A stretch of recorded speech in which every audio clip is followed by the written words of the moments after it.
En marge de ce second forum Changer d'air, je suis avec Arnaud Poissonnier. Bonsoir Arnaud. Bonsoir. Donc membre du FLO, Arnaud aussi. Tu as tout à l'heure inspiré un atelier des collabs qui était sur quel thème ?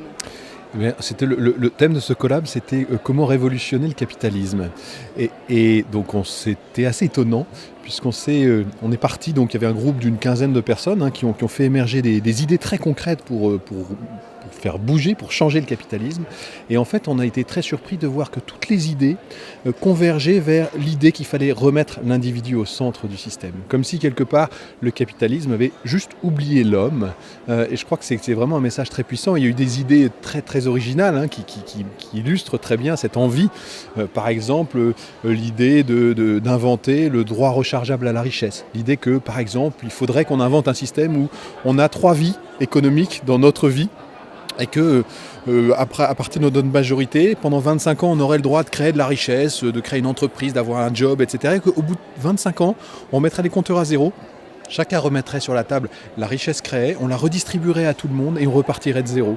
Le droit rechargeable à la richesse, c'est très utopique, mais c'est symptomatique de cette idée qu'il y a un problème d'égalité, d'oubli de l'homme dans la répartition des richesses.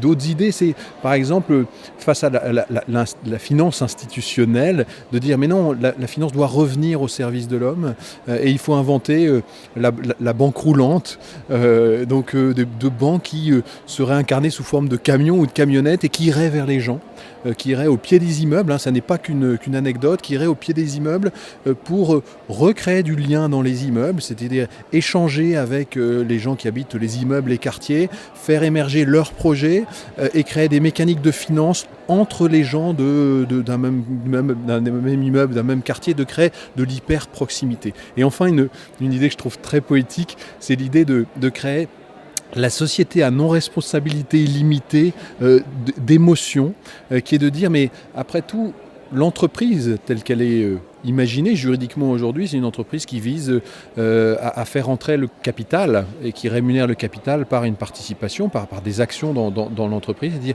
mais non, pourquoi l'homme, dans ce qu'il est capable d'apporter à l'entreprise, d'échanger avec l'entrepreneur, dans sa capacité d'être en empathie avec un projet entrepreneurial, ne pourrait-il pas lui aussi être rémunéré par des actions ?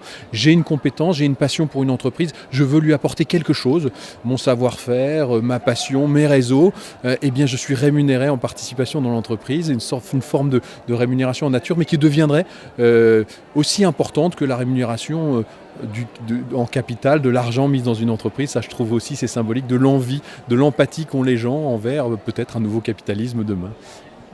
Effectivement, c'est assez détonnant. On parlait tout à l'heure avec Patrick Vivray de la notion de valeur, puisque tu parles de ça finalement, quand tu parles d'être rémunéré d'une autre manière, quoi. Il parlait de valeur et qui était d'une force de vie. Quand on parle de valeur ajoutée, on parle de force de vie ajoutée, et ce que tu racontes là me fait penser à ça, et vraiment dans l'idée d'aller remettre l'humain au centre, quoi. Vraiment, vraiment. Clairement, je pense qu'on a tous entendu parler du PIB humain, du PIB social, etc. Il y a urgence à penser l'économie, à penser le capitalisme avec sa dimension humaine, qui n'est pas qu'une dimension capitalistique. C'est la valeur de l'homme qui doit être remise au centre du système. Il y a urgence, évidemment, puisque sinon on va à la catastrophe. Merci beaucoup. Merci.